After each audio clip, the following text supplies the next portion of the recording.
This week, the Reserve Bank raised interest rates for the 12th time in a row to their highest level in 12 years. In the Napoleonic Wars, there was no effective price control. To get the necessities of life, people had to pay so much money in the first year of these long and bitter wars. Middle class is disappearing very quickly, and it just doesn't seem right to me that families who are hardly making ends meet, well, banks want to just make huge profits and bigger profits than ever before. It's just heartbreaking to think people are going to lose their homes, like they're planning on selling now, and that takes with it the great Australian dream.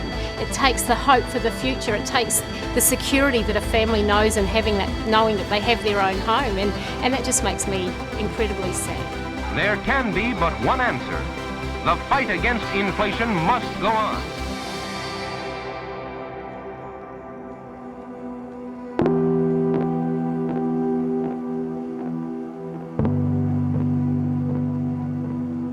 We came over from New Zealand to be closer to Tracy's mum and brother.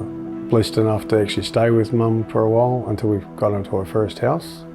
It was a high because the money over here was unreal. The work was exceptional. Tracy was told that she could never conceive children. We tried so much, and then the miracle of we fell pregnant with our first daughter in 2009. We had a baby daughter. It was a special time. So we had all our children over here. I got dropped down from 40 hours to 25 hours a week, and then our high just started going to a low.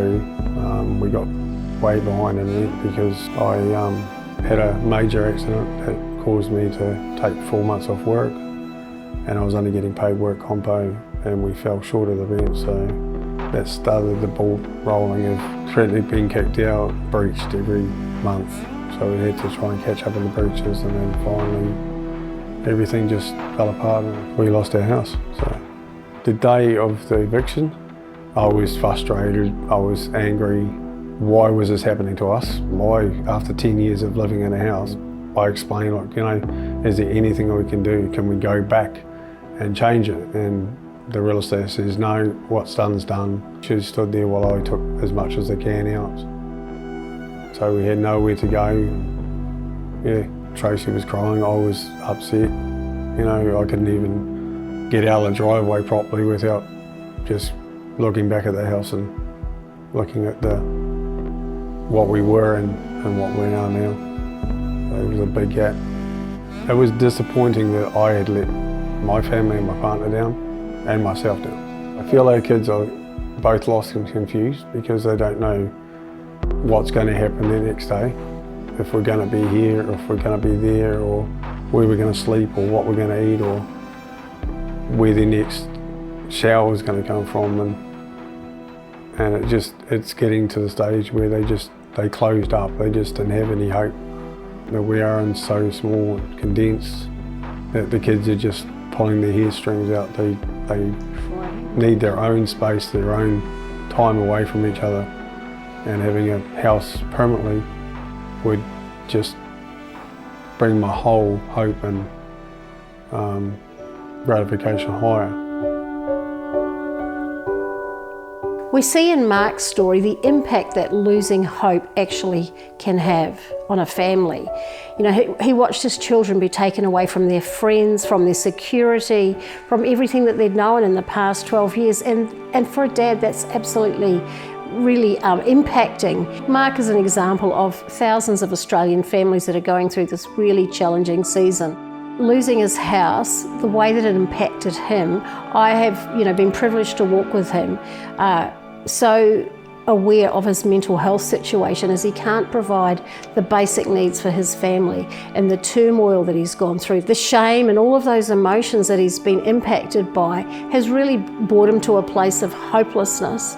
But it's great to know that we can walk with people to get through these challenging times, whether it is through food, whether it's just through a hug, whether it's just through believing in someone. It's so important that we're able to bring hope. Look, we see the impact through the hope theory. Hope theory is a psychological framework developed by C.R. Snyder. At its core, hope theory suggests that hope is not just wishful thinking, but but a powerful cognitive force that propels us forward. It consists of 3 key components: goals, pathways, and agency. For someone facing financial hardship, an organisation like Lighthouse Care can increase their level of hope. By addressing the basic need of nourishment, the charity offers immediate relief and reduces the stress of food insecurity. This act of kindness fosters hope, allowing them to regain focus, set goals, and envision a brighter future. With increased hope, they are motivated to explore pathways, seek employment opportunities, and improve their financial situation. Hope extends beyond immediate assistance, breaking the cycle of poverty and bringing transformative change. I found Lighthouse to help in a more financial way than anything, because we needed the groceries were at a minimal price, and we needed that food to survive, and I could focus on all the other bills that we had to pay. The amount of products that you got for the $25 was unreal. I mean, the first time we actually went in there, we got a small roast, and that was just wicked. It was just unreal to see the price of that roast. I'm going to start crying, I know. But emotionally, it was beneficial for me. Financially, it was beneficial for our family. They've been there when we needed them the most. Felt that we were in a family, like we had a family to depend on. We could fall back on that family. We could go to that family and ask for any advice or any help, and they'd just gladly give it to us.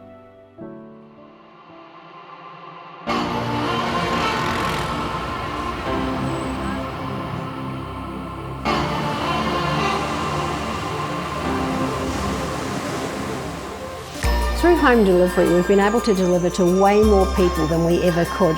We're within reach now of 3 million people in southeast Queensland. We've got trucks on the road now 5 days a week, delivering to all kinds of families, from a single mother on her own to families that are working, and to people that have disabilities. For many years, people have been contacting us and saying, can you deliver it? And for years we drove where we could in our car. Now to have that solid resource for families, that Lighthouse can be there every week if people are needing that support.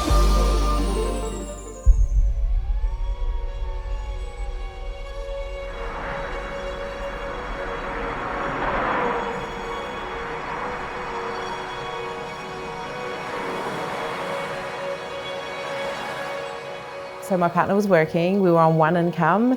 Then we had 5 kids and I had one in my belly. My partner was a casual worker, so if I was sick due to pregnancy or the kids were sick and he had to stay home and help me, it was, he wasn't getting paid for those days. It was pretty hard knowing that, everything, the cost of living was just shooting through the roof.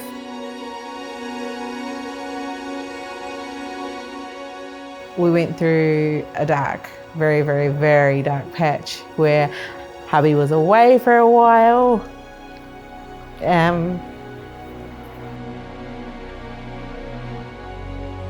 Hubby went away for a while, so I became a single mum for a bit. Being left with 6 kids and a rent to pay, there was a bit of a struggle there. So I actually heard about Lighthouse through my friend Tina. After being quite nervous and after being really, really nervous of stepping in there because of what you've heard about food banks, this and that. And when we walked in, it was like, oh my gosh, this is affordable. Oh my gosh, look at that. Oh my gosh, look at the price of this. Our eyes just went bigger, bigger and bigger. And then we walked out, and then I sat in the car and I was like, you know what, you don't need to be rich to buy everything you want. You can be poor, but still be rich in heart. And that's how we've literally felt. So that support was massive, a massive weight off my shoulders. And yeah, hope. It was like, oh my gosh, so we can do groceries, we can pay bills, we can have a little bit extra. And we can do, we can throw extra gas in if we need to go anywhere. We didn't need to count the food or stock take. everybody that worked at Lighthouse didn't judge you for how you were, or if they knew your situation, or seen the kids. There was no judgment whatsoever. Like, it was just that love, that support, and the warmth that we got. So.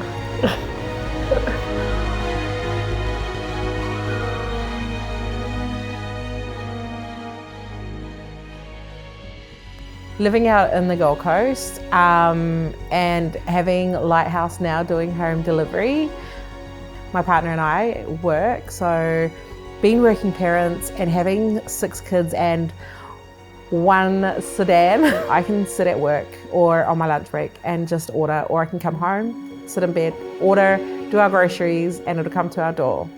And if you haven't been to the Lighthouse, you need to go, because you don't know what you're missing out. You don't know the friendly people that you meet there. Like, they're just awesome.